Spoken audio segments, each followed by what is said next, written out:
Springtime is crappie time for so many anglers, especially across the upper Midwest. And, a lot of places, the walleye season or the bass season might be closed. And so right out of the gate, crappies, in so many states, the season is open. It just provides a tremendous fishing opportunity. Now, a lot of times, these crappies will come up on pencil reeds. I've seen them on chunk rock, on riprap, or gravel.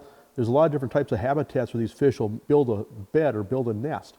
But usually it's right around 60-degree water temperatures. And so up in the North Country, when you see the lilacs bloom, that's a good indicator when the crappies are spawning. But a lot of times, the key to catching crappies in the spring is to use your temperature gauge. I can't stress that enough.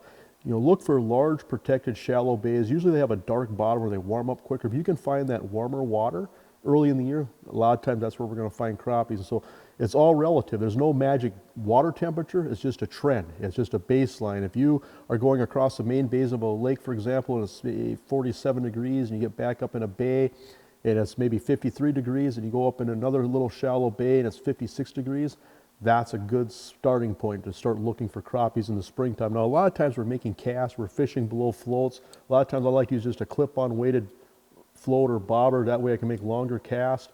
And I like the pendulum action that I get on the jig by using a clip-on bobber versus using a slip bobber. Then below it, I just take a fluorocarbon leader and just a small hair jig or a plastic. You can use minnows as well, but I find that a lot of times hair jigs or soft plastics just give you a lot more efficiency as far as being able to catch several fish on one jig or one tail. And what I like to do on this fluorocarbon leader is just tie the jig using a loop knot. That way that jig's always hanging horizontal, which seems to be the key for these fish. And for making these longer casts away from the boat, I like to use a lighter nanofill, a braided line, 6-8 pound test. A lot of times we do have to get this jig and bobber away from the boat. If you're in clear water, especially if you're in shallow water, sometimes these fish are just going to spook away from the boat. Now, as a rule of thumb, it's all about whatever trend that you're in the sense that if you have warming trends, say if you have a week of just beautiful, nice weather, it's the first time you can get out with a sweatshirt or short sleeve shirts, and it's just, you can feel that sun on your back, these fish are going to push up shallow, and a lot of times they're going to ride a little bit higher in the water column trying to soak in that sunshine. If you get a cold front where that water temperature is starting to crash and it's starting to get cold, a lot of times these fish will pull out a little bit and pull out deeper.